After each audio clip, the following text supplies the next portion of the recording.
At the end of the day, it's not about what you have or even what you've accomplished. It's about what you've done with those accomplishments. It's about who you've lifted up, who you've made better. It's about what you've given back. Denzel Washington. Welcome to Inspire Vision. Our sole purpose is to elevate the lives of others and to inspire you to do the same. Anastasia, welcome to the show.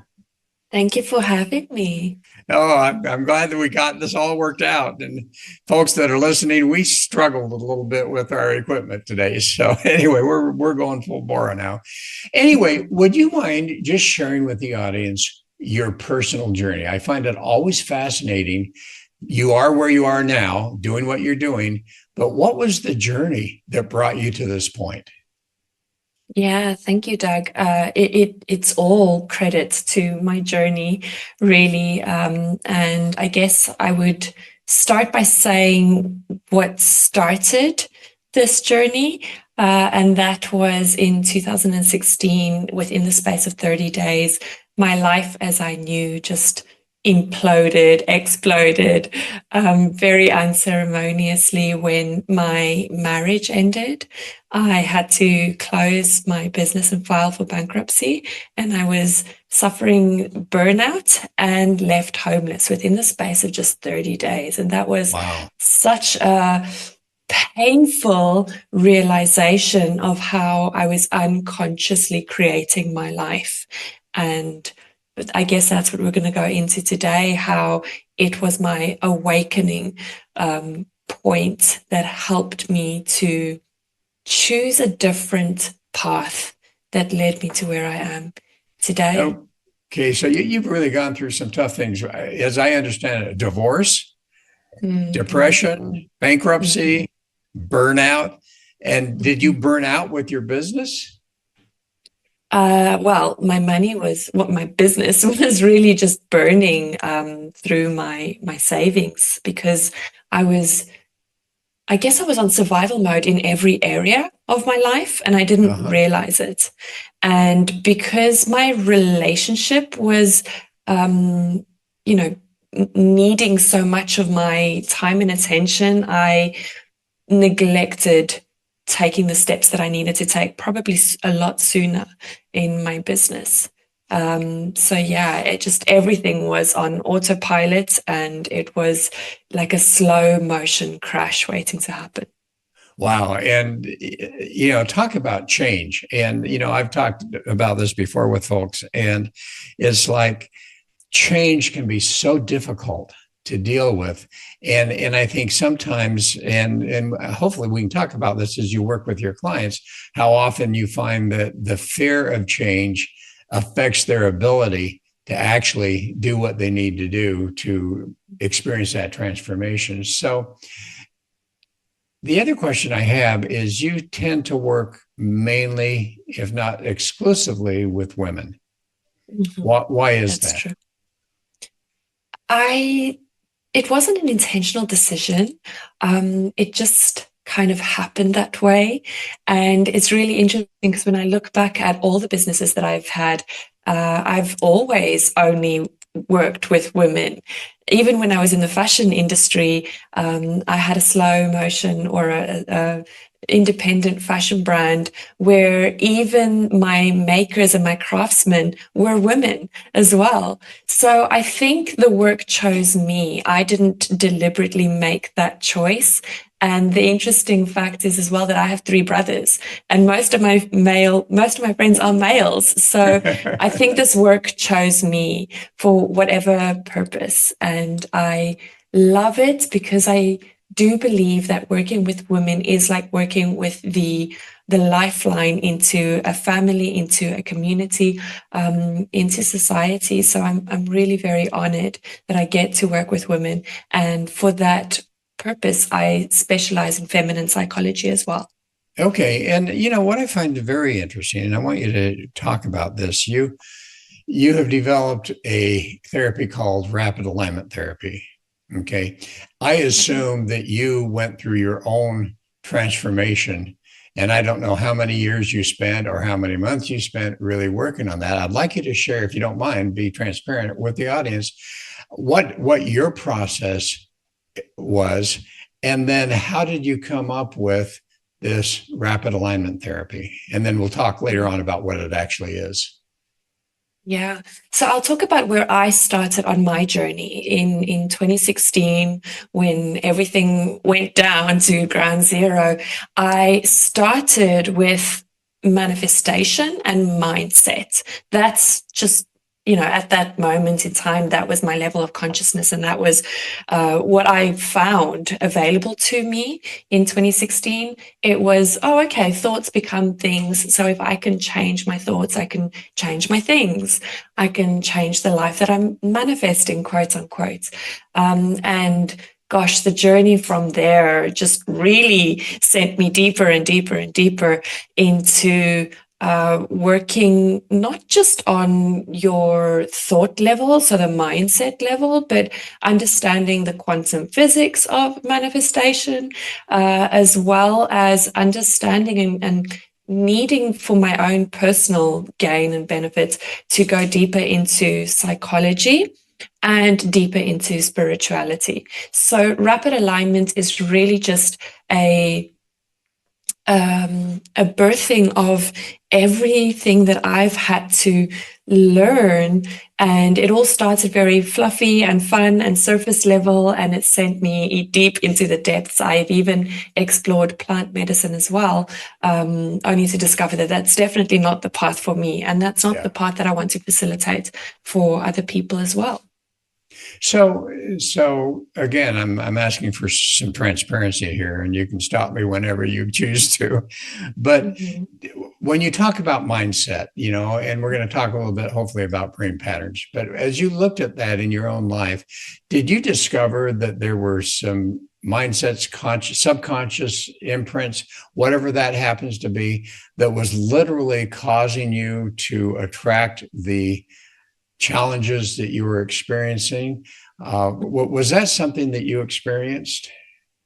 Well, we're always attracting or manifesting unconsciously, and your unconscious will always outweigh your conscious efforts. So it's not as simple as saying, change your mindset and everything will change, because there's an unconscious desire to seek out and somehow create the familiar preferences. Let's call them preferences. So perhaps we have a preference for attracting specific challenges romantically or financially, maybe even on a psychosomatic level, physically manifesting psychosomatic symptoms. Autoimmune diseases are 100% psychosomatic.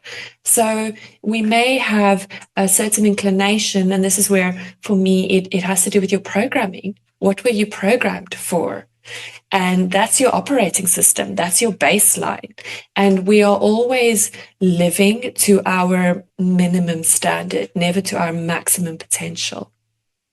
Well, and you talk a little bit, I know, about brain patterns, and I look at that, and I have a story I might share with you in a minute or two. But what have you found these brain patterns, these neural pathways?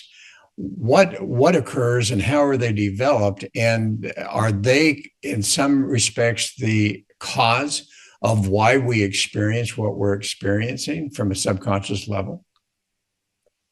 Everything is subconscious. Okay.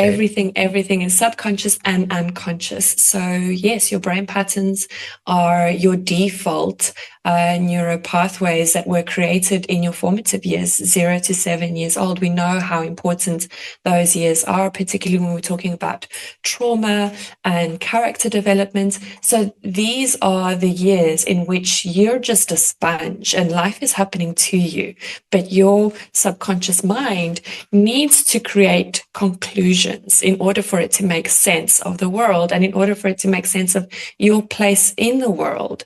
So a lot of these conclusions, which we created in those years, are now your default as an adult. And because we have a negative bias, we will always unconsciously seek to validate those belief systems or those conclusions that were created, like a conclusion such as, I'm not good with money, or a conclusion such as, I'm not worthy of love, or I can't find healthy love. And this is what we unconsciously now are attracting to continually validate exactly what we've already concluded about life and the world around us. Well, and you talked about the quantum physics aspect of that. And I found this is so true. And I kind of use the example of a magnet, how unconsciously, subconsciously, we've created that energy. And, we all have to be right. So we will tend to be right about whatever that is. And we will tend to attract, as a magnet, the very experiences that we anticipate and expect. So if we expect, as you were talking about, not doing well with money, that's what's going to happen. If you expect, anger or whatever, that's what's going to happen. And I find it fascinating. It's interesting, and I will share the story with you. I shared it just the other day on another podcast, but I think it's fascinating. So I have a history. I'm a dentist. I was a dentist. Okay. I used to play a lot of tennis and so on and so forth. I'm starting to play golf, and I'm not great at it, but I'm starting to play. And as I was working with a coach the other day, as I was swinging, I kept lifting my left shoulder, which caused all sorts of horrible shots, right? And every time I was doing that, he said, look, don't lift your shoulder. And here I am consciously trying to go, okay, I'm not going to lift my shoulder. And so I take the swing, and guess what happens? I lift my shoulder. And so when I got home, I started to think, all right, why is this?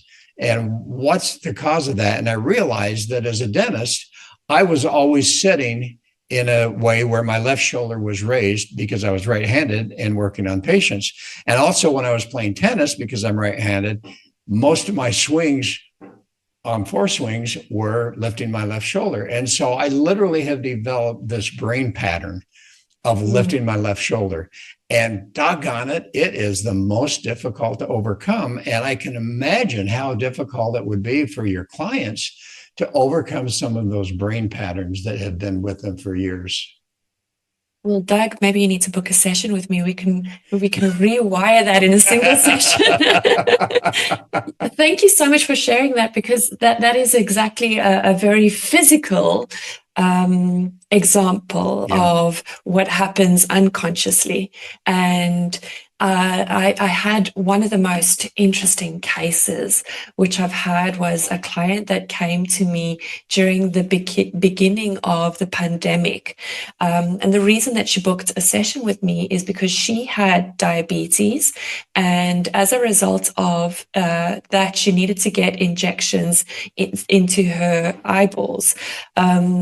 So that it wouldn't deteriorate her vision. And during the pandemic in the UK, all the clinics and hospitals kind of closed to outpatients, as we will remember. So she wasn't able to get her regular injections.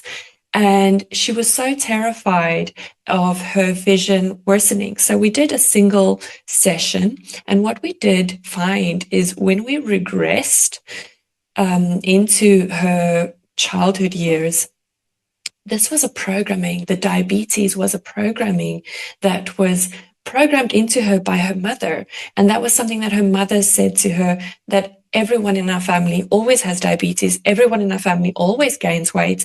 Everyone in our family always eventually loses their vision, which is exactly what she had conditioned herself unconsciously now for in her later years. And in just a single session, not only were we able to rewire those patterns, but her is it her glucose levels were more stabilized. She started she lost a whole dress size within the space of, I think, 2 or 3 months. And her doctors were just blown away by the state of her vision, which was actually improving, so reversing itself.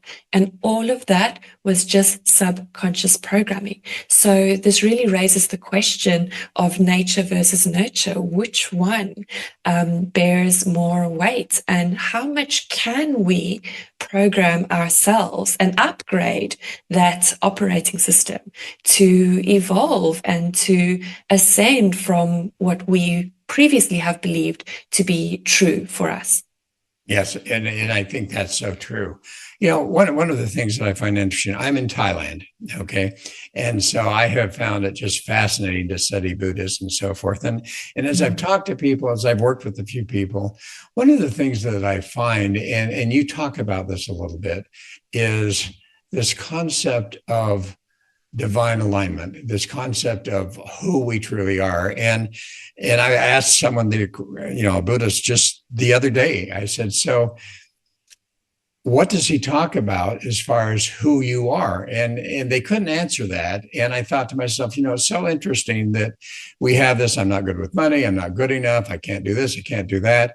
And we're taught from an early age, depending on our theology background, that we're really not good. We're born in sin, all this type of thing. How do you help people as you work with them to start to understand that divinity that lies within them? And it's just merely a matter of peeling back the onion rings to the point where they discover who they truly are. So my partner and I actually also practice Buddhist philosophy, and it's a very big part of our outlook. Of course, and by the way, I love Buddhism, and my partner also is Buddhist. So, when it comes to deconditioning from something as strong as a religious ideology, it really, really does require your willingness to allow both things to be true, that while we are not imperfect, we have also been designed to be perfectly flawed. And that within itself just allows you to create more space for forgiveness, for acceptance, and for compassion.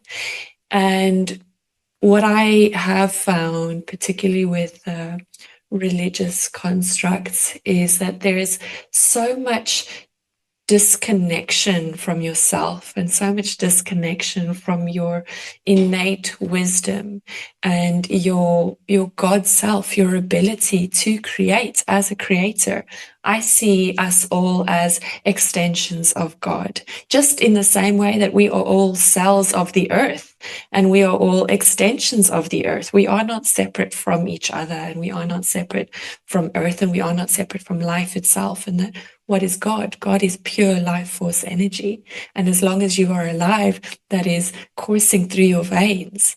And in the same respect, we all have the same potential to be good and the same potential to be bad.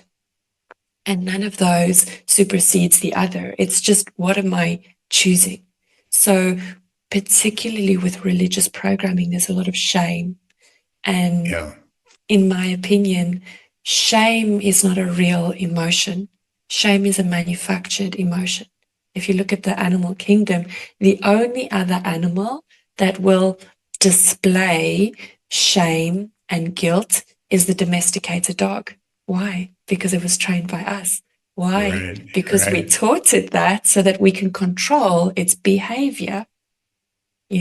When your dog tears up your sofa, sure, he's going to appear to feel bad when you punish him or you shame him for it. Does it mean that he didn't enjoy tearing up your sofa? No, he enjoyed tearing up the sofa. Does it mean he'll never do it again? He might, or he might do it again and then follow that action with shame again. Well, and so shame. how do you work with your clients then to help them to really discover the goodness that lies within them. Because I'm sure there's people listening to this podcast that are experiencing that sense of, I'm not good. I'm really not a good person. I'm not good enough, whatever that happens to be. How do you help your clients to delve inward and discover and understand the goodness that really is there? The three most common blocks that really, whatever situation or whatever difficulty a client comes to me with, that people will have is, I'm not enough, it's not available to me, and I'm different. And the beautiful thing about rewiring on a subconscious level is that on a subconscious level, we can update this program. So it's not enough to just do, surface level mindset work and affirmations and EFT tapping, for example, which are all beautiful tools and practices, but they need your continual conscious effort and willpower and repetition.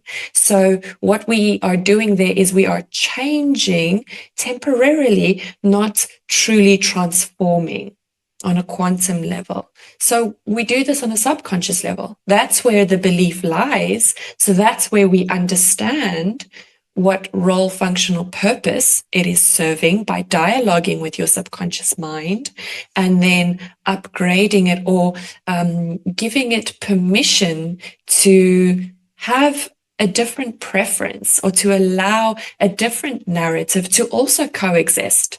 And by default, you will naturally start to allow yourself and have a preference for the thing that makes you feel better. And that's going to be, I am good enough. I am powerful. I am limitless. All these things are available to me. So here's a question. When you had talked about taking people back and really discovering what those limiting beliefs are and so forth, are you using hypnotherapy? Are you using NLP? And is that part of your rapid alignment therapy, or what is all of that? Yeah, absolutely. So rapid alignment therapy is my modality of hypnotherapy, which is a hybrid. Of course, NLP is a part of that. And it is really broken up into two sessions, really, if we want to heal on all levels. Through the hypnotherapy, we allow ourselves to heal and support mentally and emotionally the parts of us which were abandoned when we didn't have permission or we didn't have the right support or tools to do so. And in the second therapy session, which is neurodynamic hypnobreath work, is where we release things somatically and energetically as well. Because remember, it's not just the mind that is holding on to memories, it's also the body, which is where physical ailments will manifest as a result of that. So how do you compare that? Because as you talk about breath work, and I immediately think about meditation, and I know a lot of different people who talk about meditation talk about using breath work to get rid of some of that stuff. What has been your experience with what you do with your rapid alignment versus someone who is meditating, breathing, and consciously trying to also remove those negative aspects? You are conscious in both of those types of sessions, or at least you're lucid, right? And we want to be lucid in those sessions so that we can know and understand, because we are curious by nature. We want to understand things as we release them, and we want to understand their purpose and why they were so important to us. So I guess the difference is really just the way that I facilitate my sessions. I don't exclude spirituality. I don't exclude past lives. I don't exclude ancestral trauma and healing, which may be alive in you right now. So everything is accessible. That way, everything is able to be tapped into and everything is able to be upgraded. What we do is we pattern interrupt. So we find a brain pattern that no longer serves us, and we review.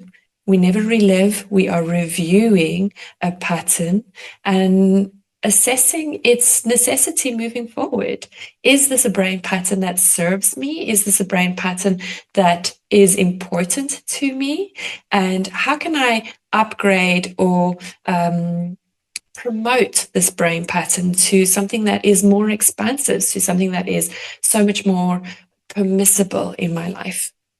Well, and you talk about ancestral influences, and I think a lot of people don't understand this, and this is something that I really love to talk about, is that literally our DNA holds all of those experiences of our ancestors, and we're going to get different ones.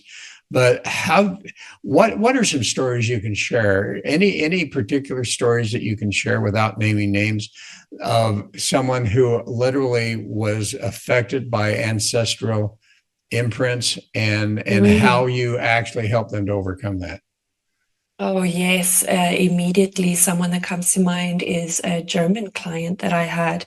It's a male German client, and because of the history, which we're all familiar with, we did a lot of past life regressions with him, and we found that he had so many lives where he was involved in wars that he didn't believe in, where he was a victim of wars that he didn't believe in or didn't want to participate in as well. And there was a repetition in his life, really, of him feeling unsafe. When he started his business, when it was about to grow, he would shrink and he would play smaller. He had a certain relationship with his father as well that would keep triggering this feeling of unsafe, of I'm going to lose him, I'm scared of losing him. And this really affected the quality time that he gets to spend with his father specifically and with his family. So this was really, really fascinating, because we were able to do past life regression with this particular client and find that there's a repetition of ancestry and generational trauma that is imprinted in his DNA. Like you said, the DNA has a memory. Well, and I have friends that swear, and I trust them so much, that they've experienced past life type of thing with past life regression. I look at that and I think, how much of that potentially is DNA history of past ancestors? Any thoughts on that, as far as, is it really past lives? Is it DNA history of past ancestors? What's been your experience as you've worked with so many clients? I'm a believer in past lives just because I've seen it so many times. And one of the most famous psychiatrists was Dr. Brian Weiss, who wrote the book Many Lives, Many Masters, who became a convert for past lives because he was using hypnotherapy to help his clients, and they would just move into lives and times and situations that were simply not explainable. Now, when I get a skeptic that says to me, well, how do I know that this is really a past life and it's not, maybe a movie that I've seen, or how do I know that this isn't my mind making things up? And I allow that. I say, okay, then look at it as a metaphor. Either way, your mind is communicating something to you. So we don't need to reject the information just because it's not something that we choose or want to believe in, or it's something that conflicts with our beliefs.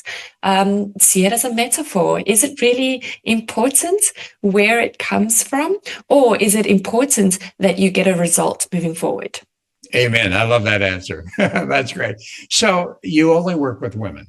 And as you said, most of your friends are men, but you tend to attract and work with women. Have you found that there are common patterns with women that they continually struggle with? And what would those patterns generally be? Well, this is, why I say I specialize in feminine psychology, and I've had people kind of challenge me on what is feminine psychology? Is it a real thing? I also work with polarity. So when we talk about polarity, it's the masculine and the feminine traits, which we all have, by the way. You Yes. have feminine traits and feminine qualities, and I have masculine traits and qualities about myself as well. And really, it's those four quadrants of the masculine and the feminine where we want to find balance in their expression so that we can find harmony and peace in our expression and in our lives and in the dynamics that we create with our partners. So those four quadrants are the light masculine, the light feminine, and the dark masculine and the dark feminine.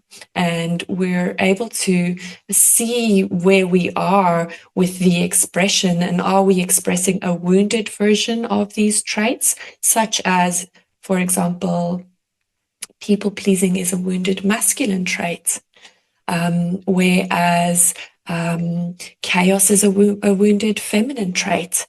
So when we are seeing certain characteristics that keep repeating themselves, that's because it's a wounded expression, which may be a result of trauma from your childhood, or maybe even a result of your upbringing. So how you were groomed to be as a little boy or as a little girl. Okay, so what are, as you talk about that, what are some of the common patterns that you see with the women that you work with? Are there some that you can say, you know what, as I start to work with someone, I can almost anticipate that 1, 2, 3, here's some patterns that they're going to fall into? Yeah, I can recognize patterns immediately now, but where that pattern was first imprinted is completely unique to that person, that person's experience, which is something we can only discover under the alignment therapy session when we work on a subconscious level. But in terms of what patterns do I see with women, I think the modern women is really struggling and burning out and creating relationships that she isn't enjoying because she's been over masculinized, because she's working like a man in the men's workforce. And she's taking that exact blueprint and she's taking it home, which is why she's not finding harmony and balance in her romantic life as well. So I really love to support women to decondition from how we were taught that we need to be able to juggle having an amazing career and making our own money, as well as having a husband at home, as well as managing the home, and as well as raising children. Those are all, 3, 4, 5 different full-time jobs. And why do we have this egoic need to be masterful at absolutely all of them? Why not allow ourselves to rest into receivership and allowing our polar opposite, our beautiful divine masculine, to step into his fullness and to express his fullness, so that I can soften into my fullness of receiving. Do you find it, and it's interesting you say that, because I see that here a lot in the culture here in Thailand, is there, and some people really criticize this, and I think, wow, that's too bad, because what I see is that there is kind of that definition of roles, and they don't feel bad about it. In fact, they feel really good about it, and it makes for just such an entirely different type of relationship that goes on. As you see that going on with women, where, overly masculine because they're trying to be successful and so forth, how do you help them to change that mindset of, what, it's okay to be a mother, it's okay to be a wife, it's okay to allow your husband to support you and to express his masculinity? How do you help the women to do that? Well, Doug, this is a Western epidemic for sure. Yes, it is. So it's really about unlearning everything that we have learned as a result, perhaps of, previous generations overcompensating because this wasn't available to them. So they wanted it to become a priority for us in the way that we were raised. So I guess it's kind of like them living their dream for financial independence and having the career that they wanted that they couldn't have because they had to submit to a certain lifestyle or a certain role, because the support wasn't there or because the times weren't ready for them to have the type of career or the independence that they wanted. Women were only allowed their own bank accounts as late as the 70s without having a male co-signer. Wow. Isn't that ridiculous? Oh, yeah, that's absurd. You can see how this is a modern epidemic, whereas Eastern cultures, they have those naturally feminine roles established, and they allow the masculine to be their masculine, and they don't get me wrong, they probably have their own challenges and their own struggles as well. Yeah, they definitely do. Yeah, so it's not nirvana on the other side. But it really is about designing a life and a lifestyle that supports your highest potential. So I teach this in 4 pillars, and I call this the soul path. And the 4 pillars of your soul path are: number 1, a connection to your higher self. So that is to God, to a higher power that you can channel into you and through you as well. So your spiritual practice. Number 2 is aligned relationships. And aligned relationships are your interpersonal relationships as well as your professional relationships and your divine union, your complementary opposite partner who you choose to do life with. The 3rd pillar is your creative expression / career. I ideally want those to be one and the same thing. Although some people might have their career as separate to their creative expression. So that would be their hobbies, for example. And then number 4 is lifestyle. Is your lifestyle in alignment with your soul path? Does it support these 4 pillars?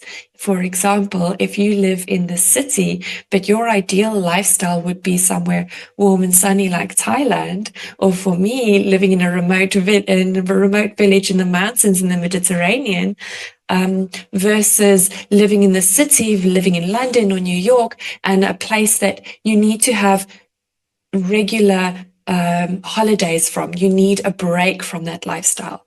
I live in a place and in an environment where I haven't needed a holiday from my life in almost 3 years because I really genuinely love my life, and it has the perfect balance of pleasure and work and creativity as well. As I'm sure your choice to move to Thailand is for these reasons as well. Well, and I actually, my home in the U.S. is up in the mountains, surrounded by mountains, and that's where I love. And I've tried to find a place like that here and haven't been able to do that. But you're right. Any stories? Do you have any stories you can share of someone that you worked with that was so over masculinized from the standpoint of the career and so forth, and where you help them to get back to that relationship with their partner, to where there really was that respect of the masculine and the feminine, and being able to feel okay again about doing those things, which, as you say, U.S. culture doesn't really promote anymore? Mm-hmm. I do have a really fascinating case study of a woman who was extremely successful in her corporate career. However, she did find a lot of challenges even at her workplace. People weren't, in her words, respecting her. People weren't giving her the opportunities. So she felt that she had a reputation as well as a bitch.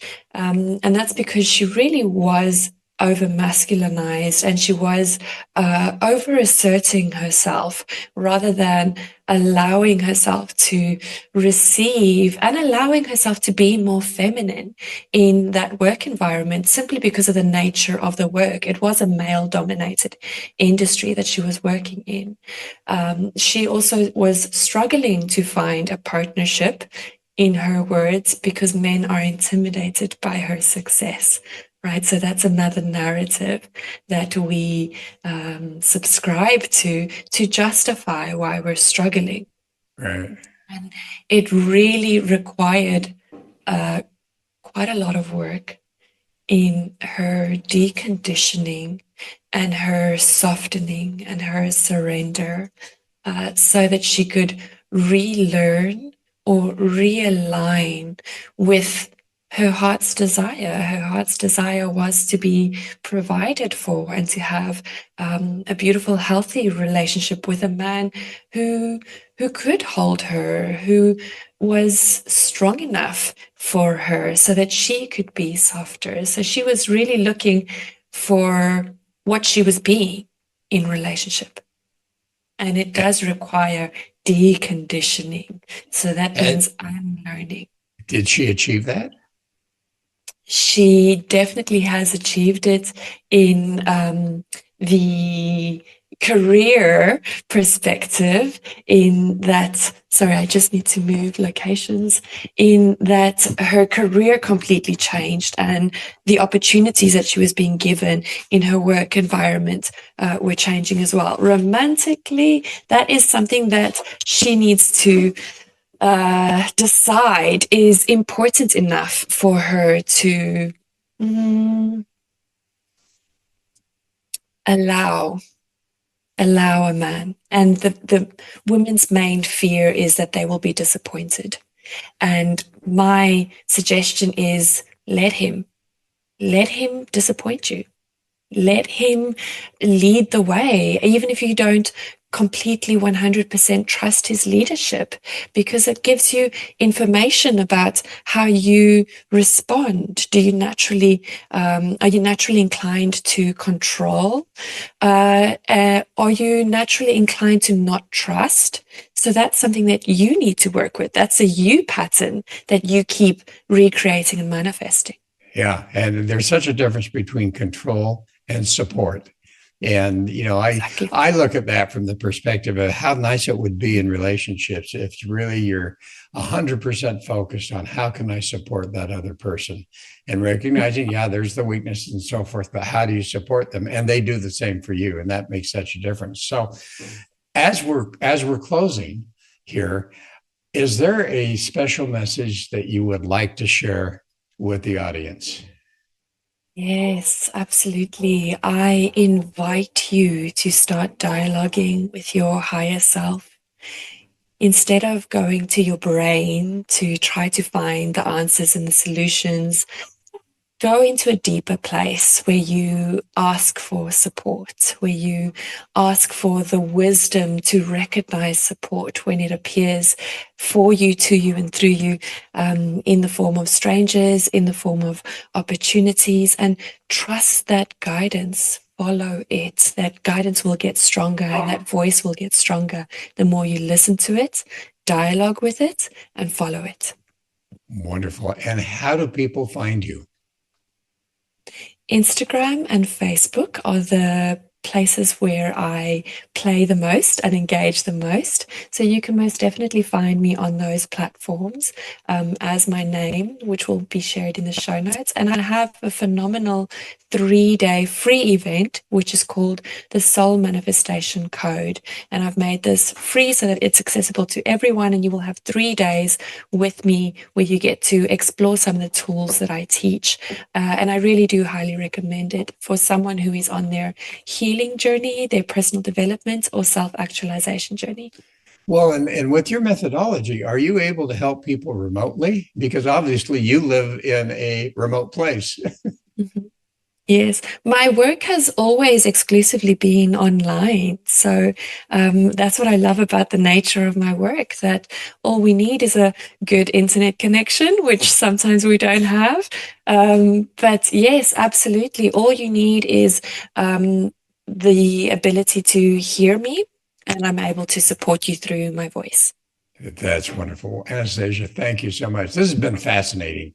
And what a blessing that you must be to those women you work with and helping them to really experience that divine potential within them. Mm. So appreciate it. And kudos to Oh, you. thank you so much. Thank you, Okay. Doug. And You that's bet. also the reason that I've launched the certification so that I can share this gift and create a ripple effect through these beautiful women as well. Well, that's right. And just briefly, so you are now helping, you're certifying other women to be able to do the same thing, which I think is terrific, which wonderful. So again, they can find you on Facebook, and that's important. And so anyway, we're done, and thank you so much. And folks, thanks for listening. I hope you enjoyed it and look forward to having you join us again soon. This is Dr. Doug saying namaste.